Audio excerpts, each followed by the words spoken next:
Buenos días, alumnos. Hoy vamos a dar continuidad a la clase iniciada sobre vegetales, pero específicamente sobre el estudio de las estructuras funcionales de los organismos pluricelulares.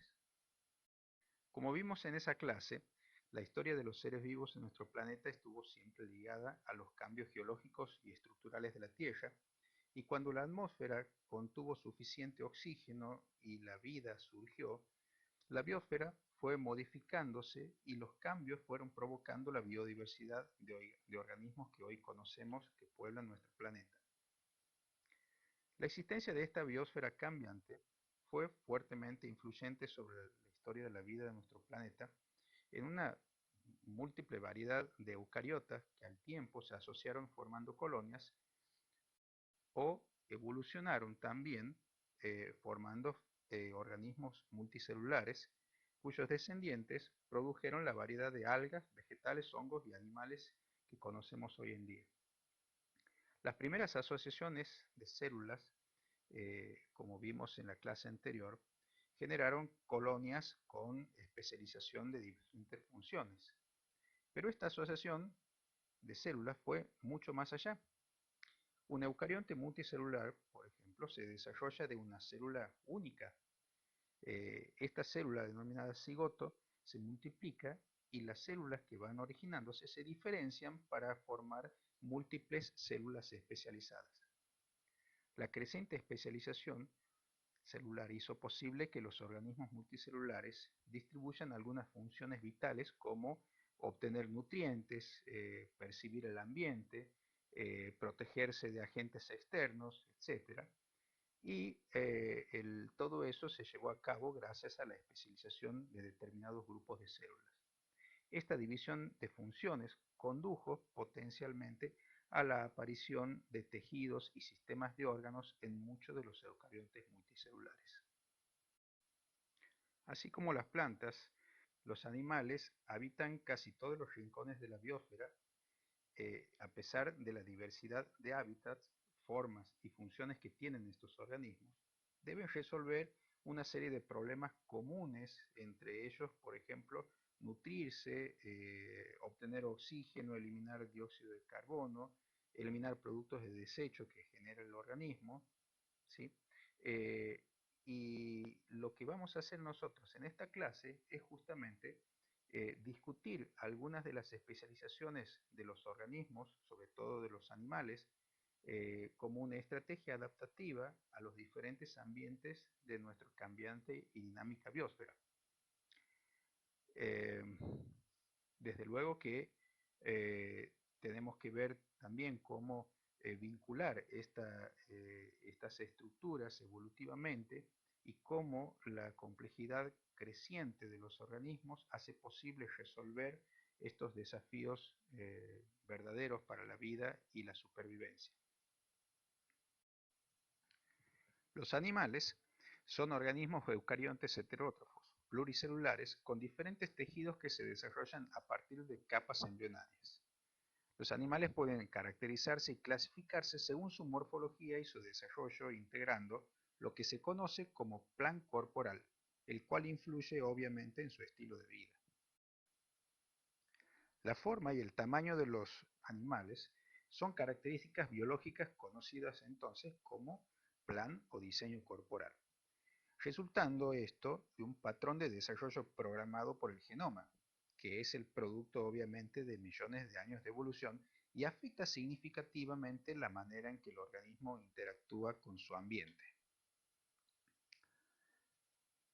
Según el plan corporal, podemos clasificar a los animales como animales sin simetría, como por ejemplo esponjas, o animales con simetría. Basados en este plan de animales con simetría, podemos distinguir claramente aquellos que tienen simetría radial. Tienen características sésiles, es decir, que viven sujetos a un sustrato. Son planctónicos, es decir, que flotan o nadan lentamente.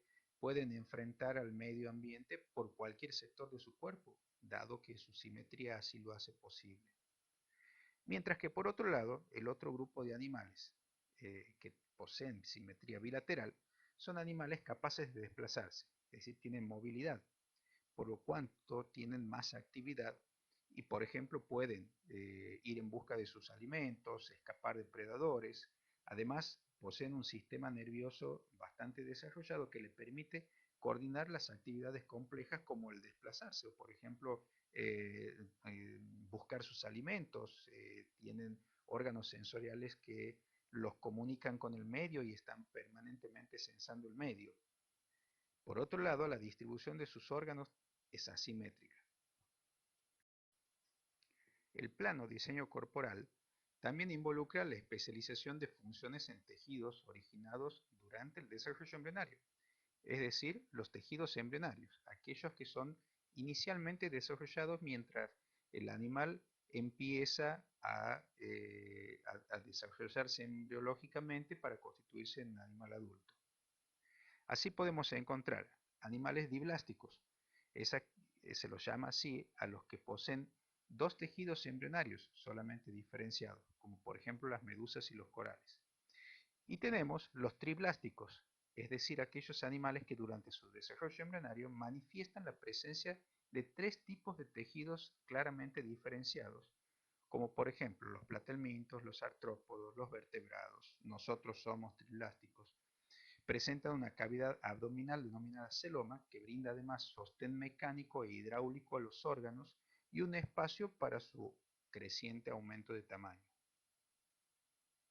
Podemos ver en la imagen hacia la derecha cómo esta presencia del celoma y la manera en que está cubiertos por diferentes tejidos embrionarios clasifica a su vez a los animales en celomados, pseudocelomados o acelomados, es decir, aquellos que no tienen celoma o cavidad corporal.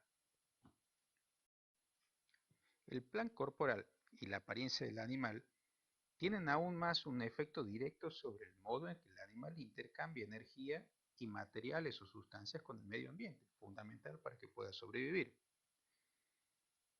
Este plan corporal debe permitir, tengan en cuenta ustedes, que las células del organismo pluricelular estén rodeadas de un medio acuoso para asegurar primero la integridad de la membrana plasmática, pero además que permita el intercambio con el medio de sustancias nutritivas que requiera la célula y que a su vez estas sustancias estén disueltas en ese medio acuoso. En los organismos pluricelulares simples, es decir, aquellos que solamente son una bicapa de células, todas las células están en contacto directo con el medio ambiente. Directamente el intercambio de nutrientes se produce en forma directa. En cambio, en los animales pluricelulares complejos y que tienen grandes masas de células, necesitan resolver de otra manera esta situación, porque no todas van a estar en contacto directo con el medio ambiente y van a ser capaces de intercambiar nutrientes, tomarlo del medio ambiente y a su vez eliminar los desechos de su metabolismo. Para resolver esta interacción, es decir, la interacción de todas las células del organismo con el medio ambiente, los animales han desarrollado estructuras con funciones específicas, organizadas en tejidos, en órganos y en sistemas. Analicemos a continuación entonces cuáles son las principales estrategias que tienen los animales para resolver justamente todos los problemas de vida que enfrentan para poder sobrevivir. Todos los organismos necesitan energía química para el crecimiento, la reproducción. Para sintetizar entonces, un animal típico, independientemente del hábitat en el cual viva y las estructuras desarrolladas para eso, necesitará intercambiar nutrientes y sustancias con el medio ambiente. Además, será necesario incorporar oxígeno y eliminar dióxido de carbono como desecho, es decir, intercambiar gases, así como también vehiculizar los nutrientes y los gases internalizados por todo el organismo para llevarlos a las células del organismo completo. Y por último, regular y controlar sus funciones para mantener en equilibrio el medio interno. Veamos entonces de qué manera los animales resuelven el intercambio de sustancias y nutrientes con el medio ambiente. Estudiemos entonces cuáles son las adaptaciones de los animales para incorporar nutrientes. Para poder incorporar sustancias necesarias para la célula, los animales necesitan previamente digerir a los alimentos, es decir, transformarlos en sustancias capaces de ser asimiladas por el organismo. Existen dos estrategias. Una es la digestión intracelular, en la cual la digestión de los alimentos endocitados hacia las células en forma directa es realizada por enzimas hidrolíticas en el interior de vacuolas celulares, mientras que la digestión extracelular ocurre en el exterior de las células, dentro de compartimientos que se continúan con el exterior del organismo. Un ejemplo típico de la digestión intracelular son los poríferos. Los poríferos, como las esponjas, presentan aberturas en su cuerpo que están comunicados con una cavidad central tapizada por células flageladas, conocidas con el nombre de coanocitos. Estas células, gracias a sus flagelos, impulsan los líquidos hacia el ósculo, que es la apertura central que tienen eh, comunicando la cavidad del organismo en la parte superior. El alimento en suspensión es incorporado a los coanocitos, también conocidos como fagocitos, y digeridos en su interior. Luego son transferidos a otras células conocidas como amebocitos que distribuyen los nutrientes al resto del cuerpo. Un caso intermedio entre la digestión intracelular y la extracelular ocurre con la digestión mixta, como en el caso del animal denominado hidra. Esta digestión se produce en compartimientos que se comunican con el exterior del organismo. Este animalito posee una cavidad denominada gastrovascular. Esta cavidad digestiva, con una sola abertura en la parte superior, tiene funciones de digestión y de distribución simultáneamente. La abertura única cumple funciones tanto de boca y de ano, es decir, que este sistema digestivo es incompleto. Las células de la cavidad segregan enzimas hacia la misma para digerir los alimentos que se encuentran en suspensión en esa cavidad, los cuales luego serán fagocitados por las células musculares nutritivas que tapizan esta cavidad para completar la digestión de manera intracelular. Por su parte, los animales que poseen digestión extracelular, como por ejemplo una lombriz, contienen un tracto digestivo completo. Un tubo digestivo se extiende entre dos orificios, la boca y el ano, en este caso al ser un tubo digestivo completo. Se encuentra en la mayoría de los animales, como bien mencionaba en los casos de los anélidos. ¿Qué ventaja tiene esto? Los alimentos se desplazan en un solo sentido y permiten organizar en regiones especializadas para la digestión y la absorción de nutrientes. En la lombriz, el alimento se almacena en una especie de cavidad conocida con el nombre de buche y luego son trasladados hacia la molleja, donde esta molleja, que es un órgano musculoso y contiene arena y grava, actúa sobre los alimentos con contracciones intensas provocando la disgregación. Luego, a medida que los alimentos progresan por el intestino, va ocurriendo simultáneamente la digestión y la absorción de los nutrientes. Así como la lombriz, existen animales que tienen estructuras especializadas, conocidas como un sistema digestivo completo, la cual le permite realizar una secuencia de procesos para obtener las moléculas y los nutrientes necesarios para la célula. Este proceso está simplificado en 4 etapas. Primero la ingestión, luego la digestión, la absorción y la eliminación. Durante la ingestión, los alimentos son triturados y desmenuzados en trozos más pequeños para aumentar la superficie, su superficie, y luego en cavidades especializadas del tubo digestivo se produce una digestión química, una hidrólisis enzimática para poder disgregar o desintegrar los alimentos en sus moléculas constitutivas, las cuales, aquellas que son necesarias para el organismo, podrán ser absorbidas en la siguiente parte del sistema digestivo. Finalmente, todos aquellos componentes de los alimentos que no son necesarios para el organismo van a ser eliminados hacia el medio ambiente.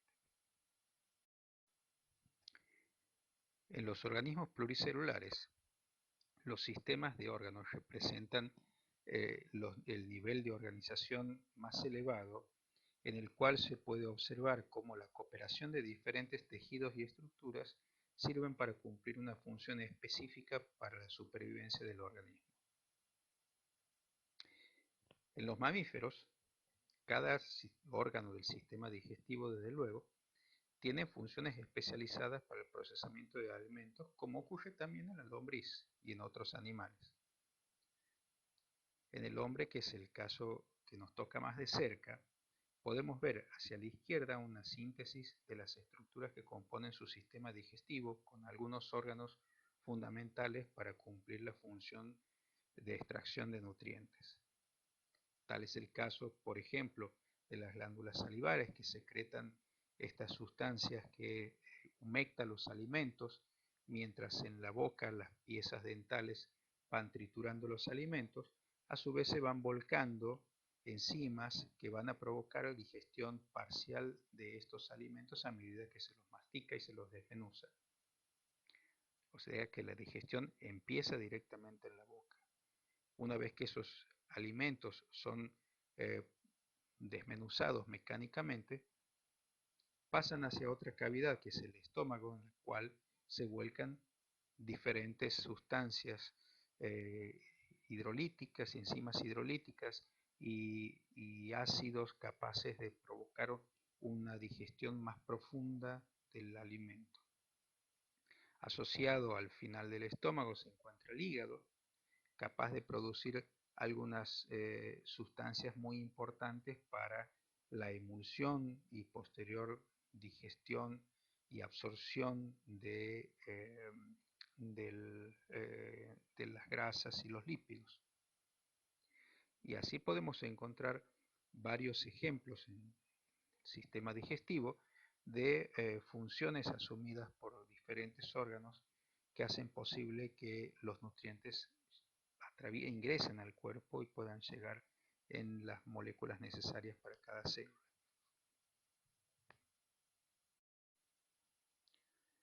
Una vez que los alimentos son procesados en la boca, son transportados por el movimiento peristáltico de los músculos que cubren las paredes del sistema digestivo hacia el estómago, pasando por el esófago. En el estómago se almacenan y se producen secreciones desde su epitelio que constituyen el jugo gástrico. Este jugo contiene ácido clorhídrico que le confiere un pH de 2 al medio estomacal, suficiente para romper la matriz extracelular de los tejidos animales y vegetales y además de destruir las bacterias ingeridas con los mismos. También hay en el jugo gástrico una enzima denominada pepsina, que es una enzima que produce hidrólisis de proteína, rompiendo los enlaces peptídicos de estas moléculas y reduciéndolos así a péptidos más pequeños para luego ser absorbidos. La pepsina es un caso muy interesante porque se produce en una forma inactiva, se segrega una forma inactiva denominado pepsinógeno por las células principales ubicados en los pliegues del estómago. Otras células, conocidas con el nombre de parietales, segregan el ácido clorhídrico, quien convierte el pepsinógeno en pepsina por escisión de una porción de la molécula que deja expuesto el sitio activo. Ambos productos se segregan a la cavidad del estómago para cumplir con su función y no actúan sobre el estómago, ya que éste tiene una capa de mucosidad segregada por su epitelio. Aún así, las mitosis que ocurren a nivel epitelial son lo suficientemente rápidas como para regenerar cada 3 días la superficie del estómago. No obstante, si la secreción del estómago, la secreción de jugo gástrico es muy intensa, se produce una agresión permanente que termina lesionándolo al órgano de manera más rápida a su regeneración. Las úlceras, que son las lesiones que se provocan en el estómago, también pueden ser producidas por bacterias que soportan un pH tan bajo como la de este órgano. Estas bacterias, denominadas Helicobacter pylori, eh, pueden ser eliminadas con el tratamiento de antibióticos para tratar de mitigar la enfermedad conocida como úlcera péptica.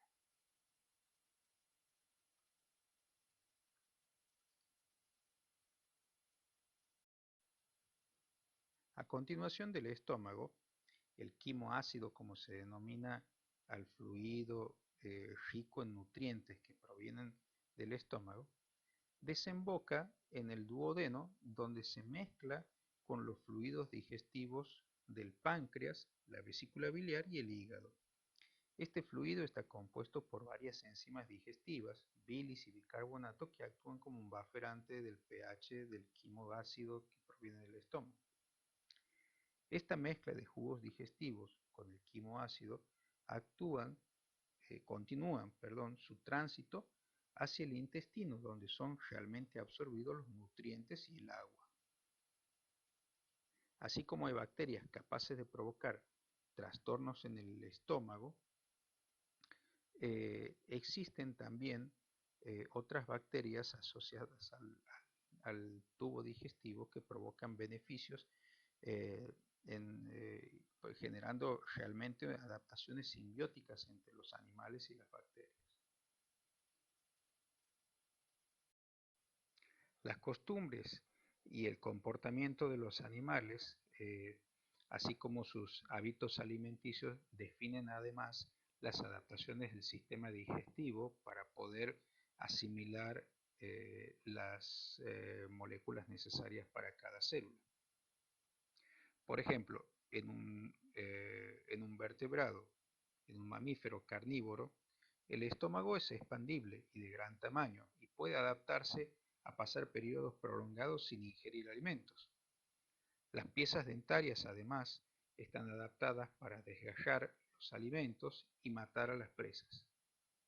El intestino grueso es más corto que en los herbívoros y además el intestino delgado es muy extenso, adaptado para poder asimilar y absorber de manera más eficiente los nutrientes que necesita el organismo. En un herbívoro, por el contrario, tenemos digestivos más largos que brindan más tiempo de absorción de nutrientes. Poseen un sistema digestivo, bacterias y protistas simbióticos que posibilitan la digestión de la celulosa. Recordemos que no todos los organismos, no todos los vertebrados podemos digerir la celulosa, como es nuestro caso y en el caso de los carnívoros. El caballo y el koala albergan simbiontes en el ciego, mientras que el conejo los tiene en el intestino grueso, por ejemplo, que son adaptaciones características de cada uno de estos organismos. Los herbívoros se enfrentaron al desafío de absorber sus nutrientes de los vegetales, aún sin secretar en sus sistemas digestivos enzimas capaces de digerir la celulosa.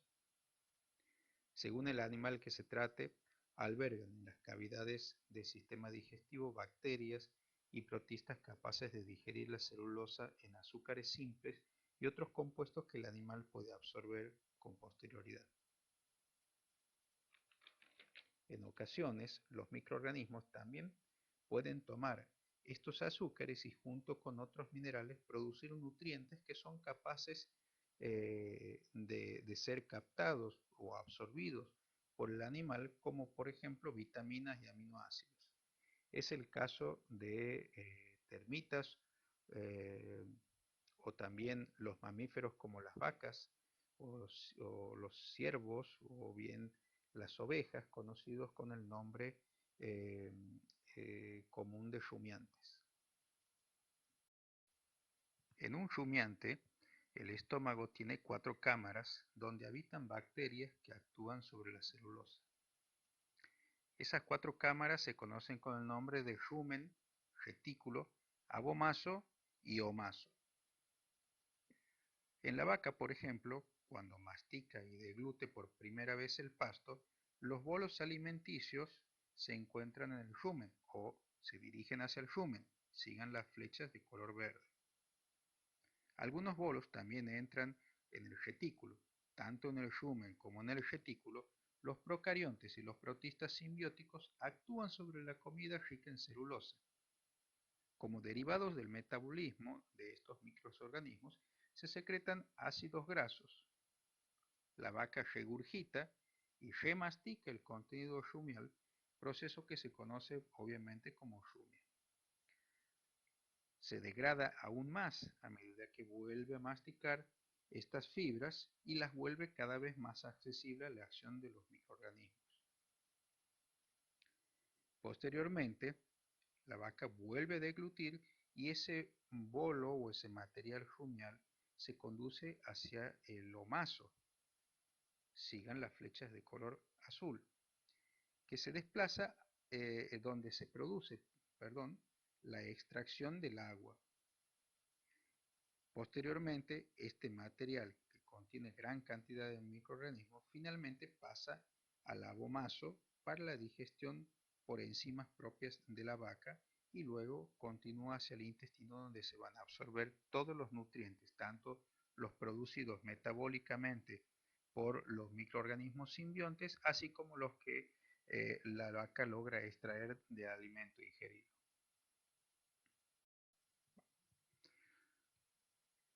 Como vimos, las moléculas de nutrientes absorbidas son requeridas en definitiva por la célula para sus funciones metabólicas, lo que genera además diferentes metabolitos o productos que necesitan ser desechados del organismo. En todos los casos, es imprescindible la presencia de agua para que ocurran las reacciones metabólicas tanto dentro como fuera de la célula. Todo esto supone un equilibrio interno del organismo en lo que respecta a los solutos y al agua, que debe mantenerse entre márgenes bastante estrechos, por cuanto los animales se enfrentan a estos problemas con dos procesos claves para mantener la homeostasis. Por un lado, la osmorregulación, que es el equilibrio de solutos y agua, y por otro lado, la excreción, que es la eliminación de desechos metabólicos.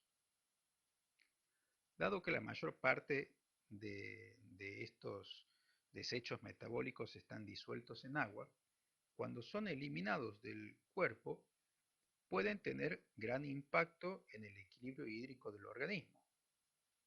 Entre los desechos más importantes están los nitrogenados, eh, productos de las proteínas y los ácidos nucleicos, que al ser hidrolizados liberan nitrógenos en forma de amoníaco. Esto es muy tóxico para el organismo.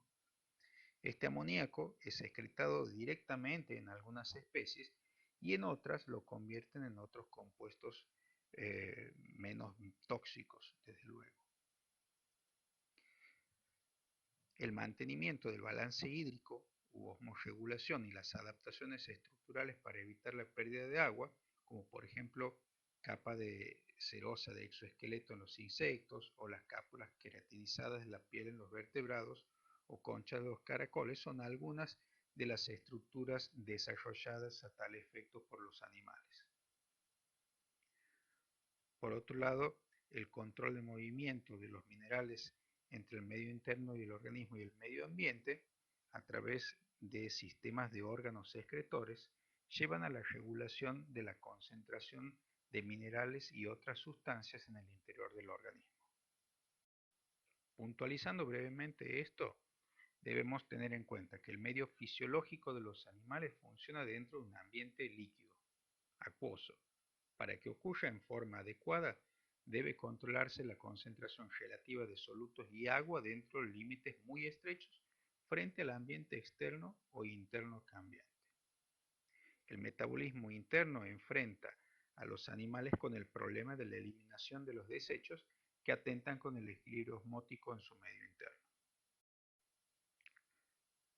Por lo expuesto anteriormente, debemos imaginar que un sistema de órganos excretores funcionaría entonces como un filtro que permita eliminar hacia el exterior los metabolitos productos producidos por la fisiología de la célula y tratar de retener la mayor cantidad de agua de manera tal de mantener un equilibrio, la osmorregulación, es decir, el equilibrio entre el agua y solutos en el interior del organismo. En los insectos, por ejemplo, los desechos en forma de ácido úrico directamente son excretados a través de tubos de Malpighi, que junto con las heces, una vez que se han reabsorbido los materiales utilizables y el agua, son eliminados al exterior. Los tubos de Malpighi son unas estructuras tubulares que están comunicados directamente con el sistema digestivo y que a su vez se encuentran en la cavidad abdominal del animal, directamente en contacto con los fluidos internos. Los anélidos, por su parte, como la lombriz de tierra, eliminan sus desechos nitrogenados directamente por metanefridios, que son órganos excretores localizados en cada uno de los segmentos que constituyen el animalito y en contacto directo con los fluidos circulantes. A través de esta estructura se filtra eh, los metabolitos, manteniéndose el equilibrio hídrico en el interior del animal, produciendo una orina hipotónica respecto al medio interno, que luego se eliminan por unos poros hacia el medio exterior, poros conocidos con el nombre de nefridioporo. En el hombre, el órgano excretor por excelencia es el riñón. El riñón está constituido por una región más externa denominada corteza renal y una región más central denominada médula renal, que se comunican directamente con una red de tubos conocidos y que confluyen en el uréter, conocido como pelvis renal. La unidad funcional del riñón es el nefrón.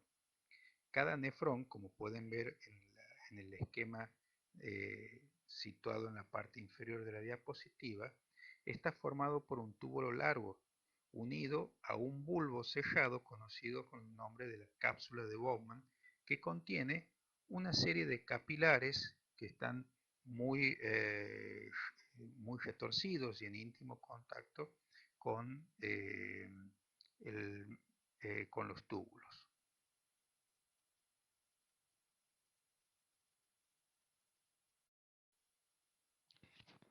Analicemos entonces cómo sucede la filtración de la sangre en esta estructura especializada como es la nefrona. Como dije anteriormente, la nefrona es la unidad funcional del riñón en los vertebrados y se compone de un tubo alargado y un ovillo de capilares conocido con el nombre de glomérulo.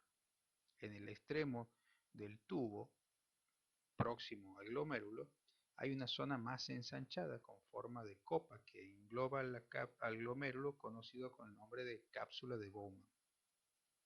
Cada riñón humano tiene aproximadamente 1.000.000 de nefronas y si extendemos los túbulos, eh, más o menos alcanzan una longitud de 80 kilómetros.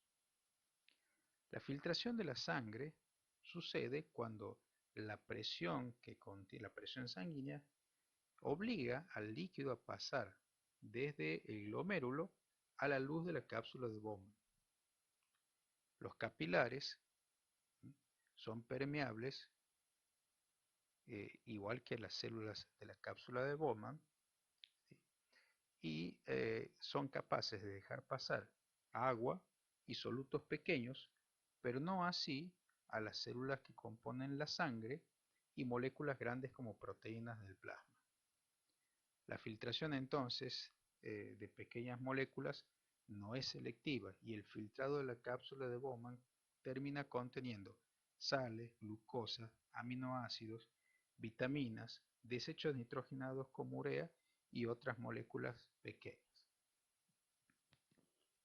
Ahora bien, Analicemos entonces cómo es la estructura de la nefrona.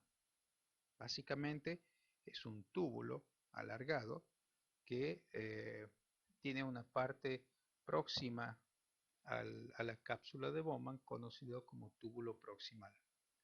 Luego, este tubo se continúa formando una asa conocida con el nombre de asa de Henle, ¿sí?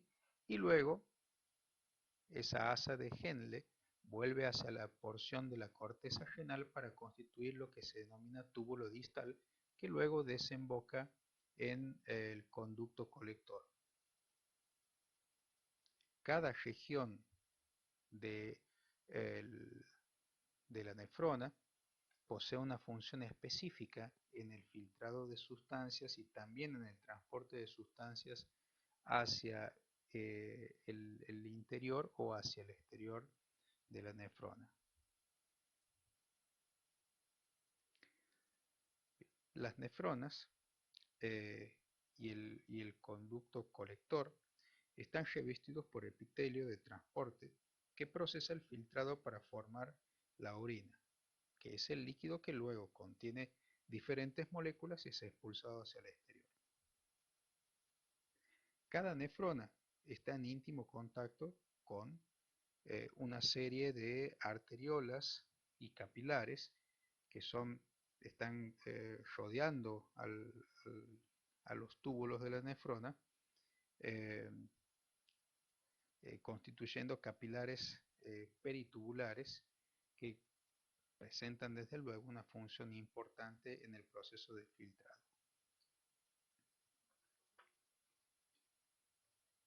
Si vemos, por ejemplo, analicemos qué sucede en el túbulo proximal, la secreción y la reabsorción en esta parte de la nefrona alteran de modo notable el volumen y la composición del filtrado. Por ejemplo, eh, las células eh, de esta región ayudan a mantener el pH relativamente constante en los líquidos corporales debido a la secreción controlada de protones. Las células también sintetizan y secretan amoníaco, que neutraliza el ácido y evita que el filtrado vuelva a ser demasiado ácido. Cuanto más ácido es filtrado, mayor cantidad de amoníaco producen y secretan las células, y la orina de un mamífero habitualmente contiene parte del amoníaco proveniente de esta fuente. Los fármacos y otras sustancias tóxicas que se han procesado en el hígado pasan a través de los capilares peritubulares al líquido intersticial y luego se secretan a través del epitelio del túbulo proximal a la luz de la nefrona. Por el contrario, los nutrientes valiosos, entre ellos por ejemplo la glucosa, los aminoácidos, el potasio, se transforman de forma activa o pasiva desde el filtrado del líquido intersticial y luego se trasladan a los capilares peritubulares. Una de las funciones más importantes del túbulo proximal, es decir, esta porción de la neurona, es la reabsorción de casi todo el cloruro de sodio que puede pasar al filtrado, así como también de grandes cantidades del agua. La sal presente en el filtrado dentro del túbulo de la nefrona se difunde a las células del epitelio de transporte y luego activamente el sodio es transportado hacia el líquido intersticial del riñón, por supuesto. A medida que la sal se mueve desde el filtrado del líquido intersticial del túbulo, el agua hacia los tejidos, por supuesto del riñón, el agua acompaña por ósmosis y de esa manera se recuperan grandes cantidades de agua manteniendo el equilibrio hídrico del organismo. En la rama descendente del asa de Henle, la reabsorción del agua continúa a medida que el filtrado se va moviendo por la rama descendente. Aquí el epitelio transporta, el epitelio digamos que constituye el asa, es permeable al agua, pero no muy permeable a las sales y a otros solutos pequeños. para que el agua pueda moverse hacia el exterior del túbulo por ósmosis, el líquido intersticial que rodea a la asa de Henle debe ser hiperosmótico, es decir, hipertónico con respecto al filtrado. Esto, por supuesto, traería como consecuencia que el agua del interior de los túbulos pueda pasar hacia los espacios intersticiales del tejido renal. En la rama ascendente de Henle, esta otra porción que continúa del túbulo de la nefrona, se continúa eh,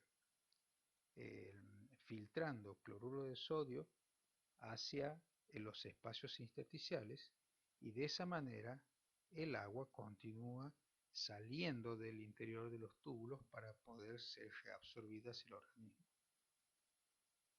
En el túbulo distal hay un importante rol en la regulación del potasio y en la concentración del cloruro de sodio en los líquidos corporales. Variando la cantidad de potasio que se secreta en el filtrado y la cantidad de cloruro de sodio que se reabsorbe desde el filtrado, ¿sí? Al igual que en el tubo proximal, el tubo distal también contribuye con la regulación del pH del interior del organismo por la secreción controlada de iones hidrógeno y la reabsorción de bicarbonato.